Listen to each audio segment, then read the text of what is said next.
Good evening, guys. I'm Josh Ancher. This is Graham Coffee. We are Dog Sports Live, and my camera is slipping off. All right. Every open's going to be an adventure.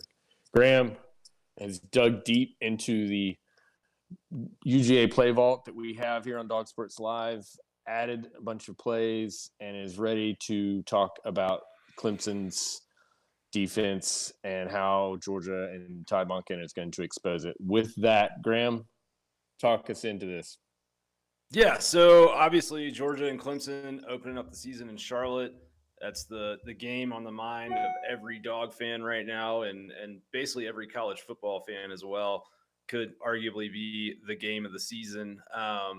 So with Georgia going into that battle against Clemson, we decided to start breaking down what to expect from both sides of the ball, and we're starting tonight with our preview of Clemson's defense and how Georgia can be successful with their offense in terms of how they attack Brent Venables and his defense.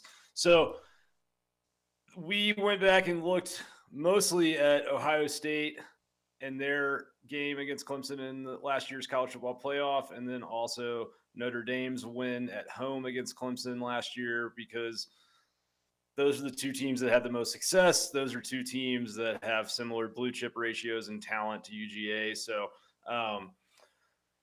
let's get into it. I think before we run any clips, it's worth mentioning kind of the elephant in the room whenever you're talking about a Clemson game is that they are notorious for stealing offensive signs. Google it. You can find some articles on it. I know there's a good one Sports Illustrated did with one coach talking about, they lined up in a formation that they ran out of 90% of the time, and Clemson goes into a drop 8 defense, and he realized that they knew the play, and they were running a passing play out of that formation in that particular moment. So against Ohio State, you saw Ryan Day and the Buckeyes do a lot of things with their tempo and with their huddles to keep Clemson off balance. You saw them just go really fast a lot of times, and you also saw them other times have these really long huddles, break the huddle with 10 seconds left on the play clock, run up to the line, and just snap the ball immediately. So that's something to watch for Georgia. I'm sure Georgia will be on it. I think Georgia does have a bit of an advantage in that it's an opening game, and so there will not be a bunch of TV tape and stuff like that out there of these signals unless Georgia hasn't changed them from last year. But I would assume, if I'm aware of it, that they're more than aware of it. And there's a bunch of graduate assistants working on it right now. So a big theme that we saw in the two games between Clemson and Ohio State and Clemson and Notre Dame was that the tight ends combined for 13 catches on 16 targets for 165 yards and 3 touchdowns in those games. So attacking Clemson with the tight ends is a recipe for success, and we know that. We've seen it work. I think with what Georgia has in Darnell Washington, blocking on the end of the line, and also bringing in a Reed Gilbert, who I know is playing wide receiver, but he has a tight end body. A lot of the things formationally that you saw Ohio State and Notre Dame do against Clemson, Georgia's already running. So let's get into these clips, Josh, if you just want to start rolling them. Let's do this. So this first clip, you're going to basically just see, and both Ohio State and Notre Dame did this early in their games against Clemson, where they just basically took these big body tight ends and they posted them up. And really, when you're looking at these plays, it's just a size advantage. And that's kind of a risky throw there, but you got a guy that has a height advantage on the defensive back, and Justin Fields puts it right there outside the reach of the DB on the inside shoulder, and it's an easy touchdown. Similarly, we saw Georgia do same thing with Darnell Washington last year. Those 50-50 balls become more like 80-20, 70-30 balls when you have a guy that's got 6 inches on the guy defending him. So definitely something to watch for early. I think Georgia will try to get Washington and Gilbert matched up on smaller defensive backs and let them use that size advantage. So basically, Clemson tried to adjust in game to those size advantages by switching out linebackers into coverage on those tight ends or dropping into zone so those same tight ends could not just body up on their guys. So crossing routes, Notre Dame worked a bunch of crossing routes once Clemson dropped into a zone. That's how you beat zone is these little mesh and rub and pick routes. You got that tight end breaking free right there. But you see Clemson bring in 5 guys on a third down, 6 guys actually, and their secondary drops off and there's nobody within 10, 12 yards of the line of scrimmage. And so you got an athletic tight end. I think they call that guy Baby Gronk at Notre Dame. And he can make a guy miss. And Darnell Washington, Arik Gilbert, 2 guys really skilled after the catch. I think we've got another crossing route that Ohio State used in their game. So this is kind of more of a throwback concept, but similar idea, working against a zone defense, secondary, gets caught, moving with the flow and the action of the play, and it's just a nice little throwback design. And I mean, Ohio State's tight end tore up Notre Dame. Like, he had 3 touchdown catches in the first half. You just saw the second one. We showed you the first one already. But if you're looking at the best tight end room in the country is in Athens, Georgia right now. And what Georgia can do with Darnell, Arik, and I also don't want to leave out Fitzpatrick is major. So let's look at some similar type crossing routes that we've seen Georgia use. So this is going to be one to John Fitzpatrick, and just a nice little leak play. JT stands in, takes the hit. Nice gain. Fitzpatrick athletic, working after the catch. And one thing that's, that formation that Georgia's in right there, you've got Fitzpatrick lined up kind of in that almost H-back style position, almost as a sniffer.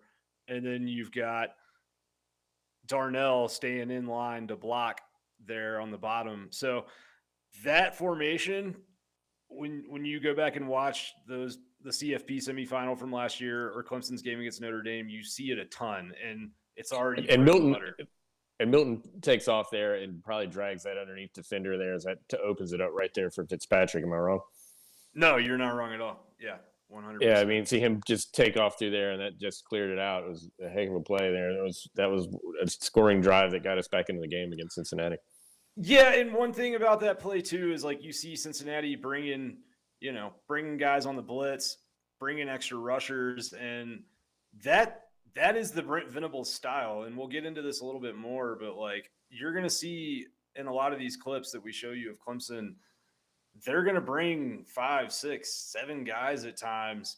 And we've heard a lot of hype about this front seven, and rightfully so. There's a lot of really talented players and highly recruited guys on there. But if Clemson's got to bring 5, 6, 7 guys to get pressure against Georgia, it's going to be a really, really long day for them. Like if they can't get pressure with their front 4, you can almost guarantee a Georgia win in that scenario. All right, you had talked about the tight ends that we've got, and you want to talk about it. Technically, he's a wide receiver. We keep saying this, but here we go. Let's talk about it. Arik. Yeah, we've got Arik. So, I mean, just a similar type concept. These crossing routes working. Oh, I'm sorry, that wasn't a crossing route. Sorry, that was my mistake. All right, keep rolling. We'll come back to that play.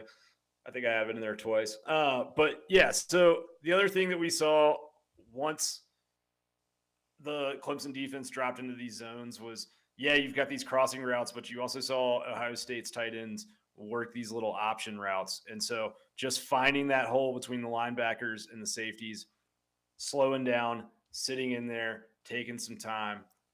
We're going to see – you can go ahead and roll the next play of Fitz.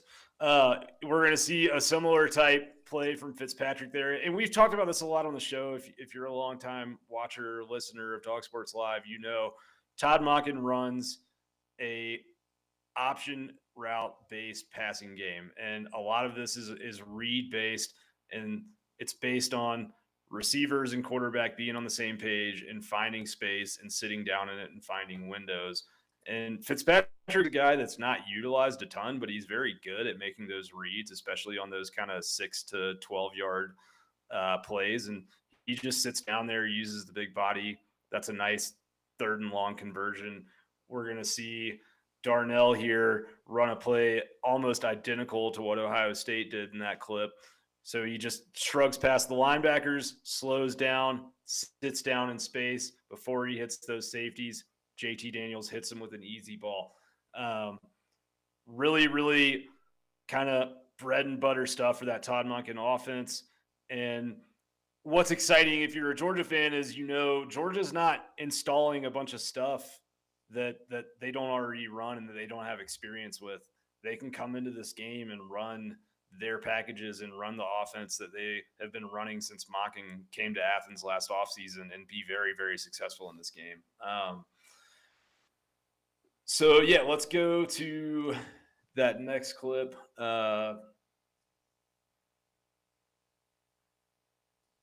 So I think this is another one. I think Georgia will run a lot this year. Again, you've got that inline tight end at one end down in 3-point stance, and then you've got one guy standing up. And so Darnell's probably your guy in the 3-point stance. Gilbert's probably your guy standing up. And at this point, Clemson has gone to bringing in an extra defensive back. You see 6 DBs on the field, and they're trying to match up with those tight ends because that speed is burning their linebackers. And he's still able to run a good route and work the inside. I think if you go to that next clip, you'll have a reverse angle of the same play. And you can see he just sort of fakes outside there and cuts right up the middle.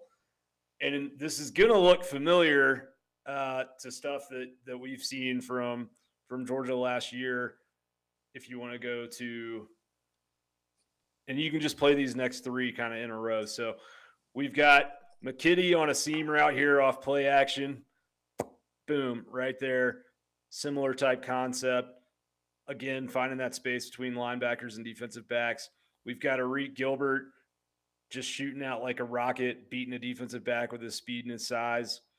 And then we're going to see Darnell against Cincinnati, another similar type play coming off the wide receiver spot. And he does kind of work in on a little bit of a cross there, but uses athleticism after the catch, gain an extra 20 yards. So Georgia is one of the few programs around where you have these guys that are, 6'4", 6'5", 6'7", and they're running 4.6, 4.5, 4.7 40s, and they're athletically skilled enough to beat these defensive backs in coverage, still have enough size to box out on some of these smaller DBs on these 50-50 balls, and then they're too fast for linebackers to coverage. So this is a huge mismatch advantage. If there's one positional advantage in this game that really swings Georgia's way, it would have to be Gilbert, Washington, and Fitzpatrick. And not just their ability to catch the ball, but particularly with Fitzpatrick and Washington, their ability to stay in and run block as well. And we're going to talk about that right now. And so, like we referenced, a lot of people are talking about how good Clemson's front seven is, and they are very, very good. I'm not trying to take anything away from them, but when they played some of these bigger, more skilled offensive lines like Notre Dame and Ohio State, you did see them get beat at the point of attack in the run game. And Notre Dame had success with these heavy sets like you just saw. And here from Georgia, you're going to see similar type of formation. You got 2 tight ends there blocking on the line, short yardage, and you're just going to see a big hole bust open there for, I believe that's McIntosh. No, that's Zeus coming off the left side. And then we're going to see another run here on the next clip. If I can jump in here real fast and just talk about this, everyone's, a lot on the blogs, people in the comments are talking about, how much we're going to run, we're going to pass, we're going to pass the ball a lot more. I still think we're going to see a really balanced offense, somewhere between 52, 48 either way. And because Monken does run the ball. I mean, you talked about it a long time ago in Southern Miss. He had 1,000-yard rushers all the time. So I think that these big, heavy sets and having these tight ends that are athletic and can catch the ball and also get down in 3-point stance and block is what we're gonna see a lot of, and that's still gonna be important to this offense. 100%. And then you can also, here's another similar type play: Ohio State running on Clemson out of the shotgun. But I mean, if you look at the push that offensive line from Ohio State is getting in that clip, those guys are getting driven back. There's a hole opening up there, and the linebackers come down and crash. But if you're getting 6 yards, 7 yards a clip, against a team like Clemson, especially with what Georgia has at quarterback and wide receiver, you're going to be in for a really good night. Yeah, let's look at this Georgia play coming up right after this. Yeah, so similar type concept. We've got Kendall Milton, except Georgia's tight ends actually do an even better job with their blocking than Ohio State's did. And this is just an inside zone read. Specifically, it's a bluff read type concept. And I mean, Bama's defensive line is the same caliber of recruit, same caliber of athlete that Clemson has, and you can see it there. You know, they're getting that push.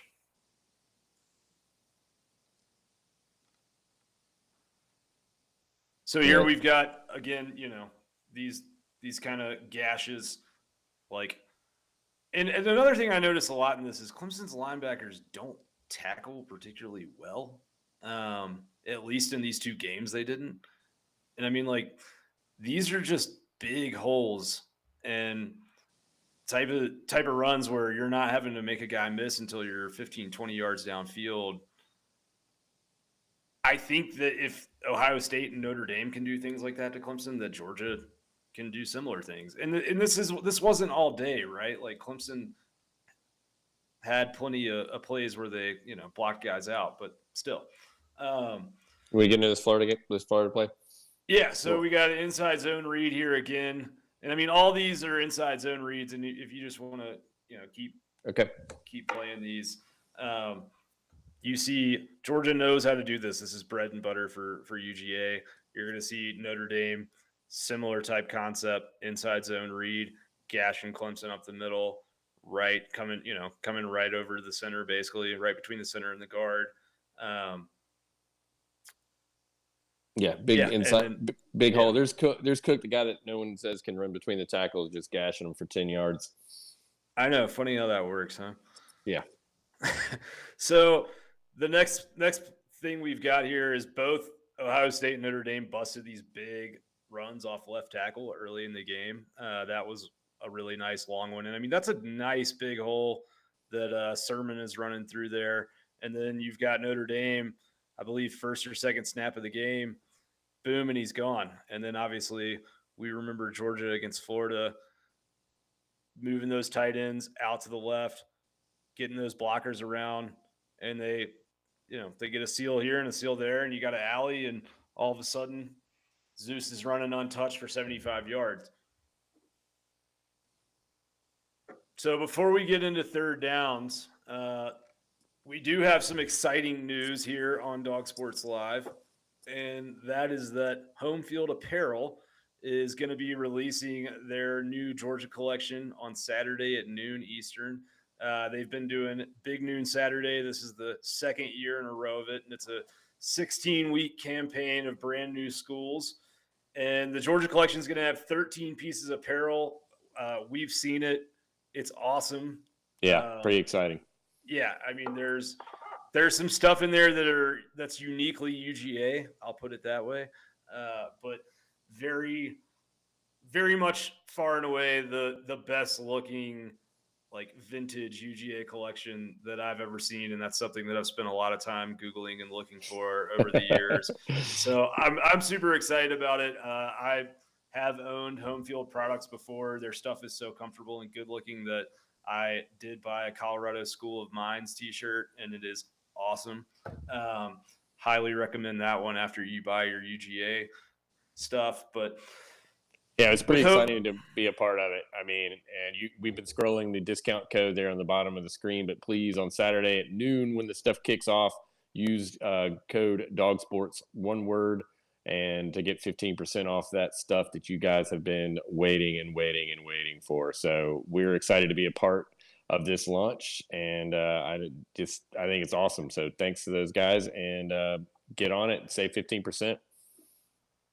Yeah, 100%. And, I think, of course, dog is going to be with an A and a W, but just remember, you put that in there, all caps, code DOGSPORTS, 15% off.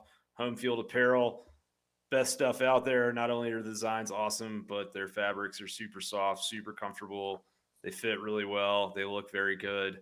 After you buy everything they made from Georgia, make sure you get yourself some sad Yukon Husky joggers, aka doggers.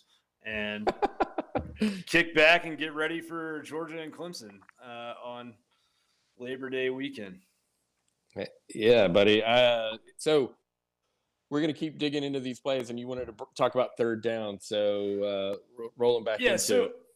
So yeah, Clemson loves to bring pressure on third down. If you'll pause that for a second. So they like to bring pressure on third down, and when they did it last year, it was often to cover for weaknesses in their secondary, and they're going to have to do the same against Georgia, just with what Georgia has in their wide receiver room. They're going to have to get to the quarterback quick, or JT Daniels is going to pick them apart. And so when they brought more than 4 guys against Notre Dame and Ohio State, they got burned. And, Notre Dame used their bigger wide receivers to beat Clemson on those 50-50 balls early in the game here. First quarter, I think this might have been the first third down that Notre Dame faced. And they're like, all right, you want to man up on the outside with us? We're gonna beat you all day. And then they switch over into those crossing routes. Will you slow this down a little bit? Mm-hmm. So they're going to switch over into these crossing routes here. And so, like, after getting beat on that early blitz, right, when they're running man coverage, Venables immediately goes to zone coverage on their next blitz. And Notre Dame had plenty of room to dump it off underneath, and Clemson dropped into that deep zone. And again, you saw no guys within 10 to 12 yards of the line of scrimmage. And, if Clemson's getting beat by Notre Dame's athletes on crossing routes, all due respect to Notre Dame's athletes, then Georgia's athletes can do the same to them. And what you see right here is this guy moving across the middle, working on Landon Zanders, the safety there. And then we're going to see, like, if these little dump offs to James Cook, Kenny McIntosh, the tight ends, et cetera, are going to help Georgia kind of bust that zone because, Missouri's in a zone. No one's manned up and specifically really accounting for McIntosh. And number 11 there does a good job of reading the play. But when you give a guy like McIntosh a step towards the sideline, he's going to get the corner on you. And all of a sudden you've got a 17, 20-yard gain for a first down. So we also saw, if you want to go to that next Notre Dame play. Nope. I may have missed that one. Okay, no worries. Do you have that UGA crosser versus Alabama, the one that we put in late? No worries. All right. So, yeah, just go. It's there somewhere. I know it. No worries. Go back. Let's not get too far out of whack here. Right. This is That's fine. Let's just do that.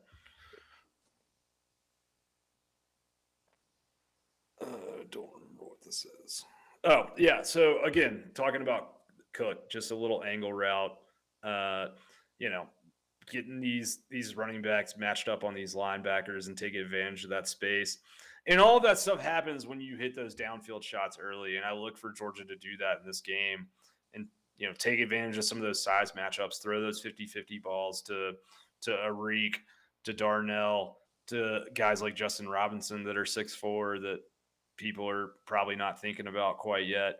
Yeah, hold on. Can we go? Hey, let's just. Yeah, right there. So, again, we're going to see a dump off versus zone on a third down. And that angle route from Cook also on a third down. So, Georgia – I'm sorry, that's Curious. All right, hang on, we're on ZD right here. Oops. Can we go to ZC? ZC? Yep. All right, so Clemson's going to adjust into a zone again, like we've talked about, and we're just going to see their guys work those little holes in the zone like we know Monken teaches Georgia's wide receivers to. So go to that Mississippi State play with Curious. And we've got Jackson there working through the zone, and he's just going to find a little bit of room, and he's going to sit down. And I think that's where Georgia is going to have to be measured is, yeah, you want to take those deep shots from a strategic standpoint to loosen Clemson up, keep them out of those cover zero, full house blitz type scenarios, or, burn them in those scenarios when you get the opportunity. But eventually when Clemson adjusts and they're leaving you that open grass in the zone, you've got to be able to find your little spots in there. Yeah, did you want to try to pull this? This is the Alabama. It's not the crosser from Alabama. Sorry. We got all out of whack here. All right. Yeah, just give me a sec here. That one. Yep. All right. What play you want to bring next on the sheet here? And we'll reset it. Can we go to ZE and then ZF? ZE and ZF. Watch this.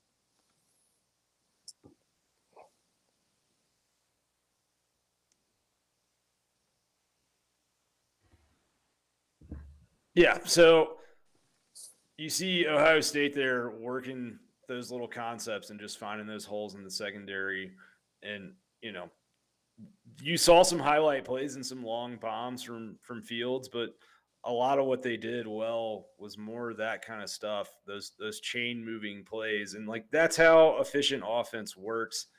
That's how you move the ball. That's how you possess the ball. That's how you keep the other team off the field, is getting those little chunks on 3rd and short, 3rd and medium, 3rd and long. And so here we're going to see Georgia. You'll see Pickens find a little space against zone and sit down on a 3rd and long. And right there, I know Pickens isn't playing in this game, but Georgia has plenty of guys that can run that route and make that catch. And if Georgia can do that, then they'll be very, very successful. The last thing that I kind of want to look at is just Clemson really struggled to tackle in both of those games, and they're returning 11 starters on defense, and they might be coached up, they may be improved. I don't want to discount the fact that everyone can get better, but I do think that Georgia is a much better tackling football team, and we'll get into that next week with the defense. But B, guys like McIntosh, who led the league in broken tackles, or I think missed tackles forced last year for the SEC. He can do a lot of damage on this team. A Milton who runs really powerful can do a lot of damage on this team. James Cook with his speed and his elusiveness can do a lot of damage against this Clemson defense.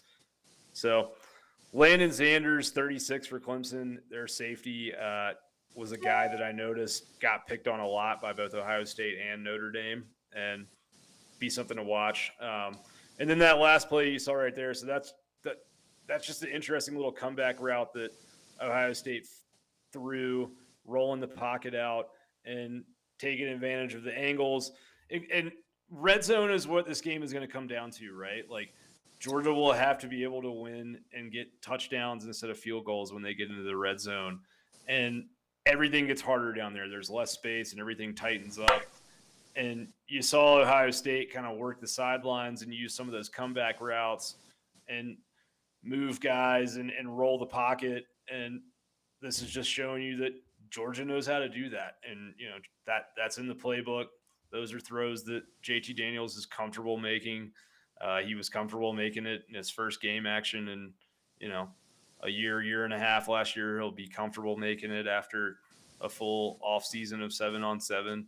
So I think big picture, this sets up really well for Georgia, and the things that Georgia needs to do to beat Clemson and the things that Clemson is vulnerable and susceptible to is stuff that we saw them do all last year. Well, anybody that's going to get in the comments of this YouTube channel, hopefully we'll get some comments. We love them.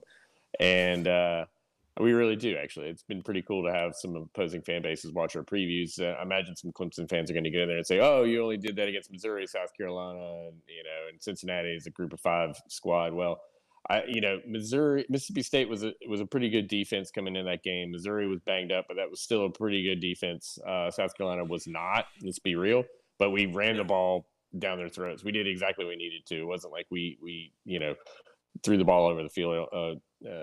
JT only had 18 dropbacks. So, and Cincinnati was a really good defense. So, and I just remember listening to Bill Connolly with our friend Ed Fang, and he said that if you extrapolate JT's out and that offense out, it was one of the top 5 or 6 offenses in terms of efficiency. So, like you say, you can discount it, but like you said, we've got the skill players, we've got the athletes, and we got Todd Monken that's going to be able to attack this defense. So I'm pretty excited. You can just see you did such an awesome job breaking it down. You can see this exact plays that Ohio State was getting and Notre Dame were getting, we ran those really successful. And I love that comeback right there at the end in the red zone. You got to convert. And totally.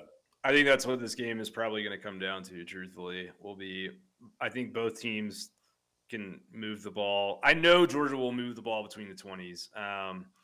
And I think Clemson will move the ball between the 20s. I'm pretty sure that. I think a lot of this will come down to havoc plays, like turnovers and big sacks, and who scores touchdowns instead of field goals. But yeah, I listened to that same episode of the Ed Fang football analytics show with Bill, and he also mentioned, JT Daniels' QBR was fourth best in the country last year, and that was opponent adjusted. So that was adjusted to account for the fact that, Missouri, not the greatest secondary, and so on and so forth with the rest of that schedule. I think, when you see a guy come in and throw for over 400 yards twice in 4 games when the program hasn't seen anyone do it in 8 years, it's probably a pretty good indicator that you've got the guy under center that you would want to have under center going into a game of the magnitude that this Georgia-Clemson game is. Yeah, I mean, so we'll hold off on any actual predictions here, but you guys should watch this tape again, and there's a lot of reason to feel confident. Georgia has what it needs to compete and get a win up there in Charlotte. Yeah, and I think we've all known all offseason that from an athlete standpoint, from a recruiting standpoint, Georgia has what they need. But there's a difference between having those athletes and utilizing them correctly and putting them in the right spaces and, having the right scheme. And it's really encouraging to know this is all. I know I've said this already, but it's really encouraging if you're a Georgia fan to know that the stuff that they need to do well is stuff that they already do well. They do not have to come into this game and reinvent the wheel. They don't have to come in and be an air raid offense. They don't have to come in and, play some style that they're not used to. And I think, there's also a lot to be said for the fact that Clemson will watch this tape. I'm sure has been watching this tape, for the last 6 months or 9 months or how long it's been since they lost those games. And they will do things this offseason to adjust as well. I just think that Georgia's wide receivers versus Clemson's secondary and linebackers is an area where UGA just can really out-athlete Clemson. And that's, that's kind of the norm in modern college football. That's not saying anything bad about them as a team. But I do think if you watch that Notre Dame game, that Ohio State game, you can kind of see Clemson's scheme and what they run has been set up to go undefeated in the ACC every year. And that's not the same stuff that you can run when it comes time to play, other top 10, top 15, top 20 caliber programs. And so it'll be really interesting to see from their side what they adjust, what they try to do, because I'm sure they will. But I do think those matchups still favor Georgia regardless of any schematic changes. Grant, that was pretty awesome, dude. You went deep, and I know you've just beginning to get into the other side of the ball for Georgia versus Clemson. We're going to continue our SEC previews too. On top of that, we've got some guests lined up. We've already put our pads on. I know the guys are just. We've been putting we've been running without pads on. We've had our pads on for 6 months, man. We've been in full contact Oklahoma drills in the parking lot every day after sixth period. Oh yes, I would die. I would die immediately. Oh yeah, no, I'm sure our hip sockets would come flying out of our bodies. But yeah, no, we'll be back with our preview of Clemson's defense, and we will also, like you said, have plenty of SEC previews to come. And honestly, I'm trying to figure out how we're going to get done all the things that we want to get done between now and first game. We're only a few weeks away, so a lot to be excited about. All right, don't forget, noon on Saturday in the Eastern time zone. Big news Saturday on homefieldapparel.com. All capital letters, one word, Dawgs Sports. for 15% off that order. I'm excited. I wish we could share with you the images, but you just have to wait a few more days. And thanks to Home Field. And please subscribe to our YouTube channel and our podcast. We are working through some of the awesome reviews we got on Apple Podcasts. Please continue those. I will be spreading out sticker love, FTMF sticker love, to those guys that are guys and gals that are leaving us those nice reviews. Graham, with that, you got anything else before we get out of here? If you leave a review for us on Apple, then just immediately go into Josh's DMs or my DMs or the Dog Sports Live Twitter account's DMs and send us your mailing address so we can shoot you a sticker in the mail. But no, that's all I've got. This has been Dog Sports Live. He's Josh Hancher. You can find him on Twitter at dog_stats. He is by far the best follow in the UGA analytics community, and there's a lot of good insights and numbers that you can get just from following him on Twitter. My name is Graham Coffey. You can find me on Twitter at DogOutWest. This has been Dog Sports Live, and we hope that you will join us next time. All right, go Dogs.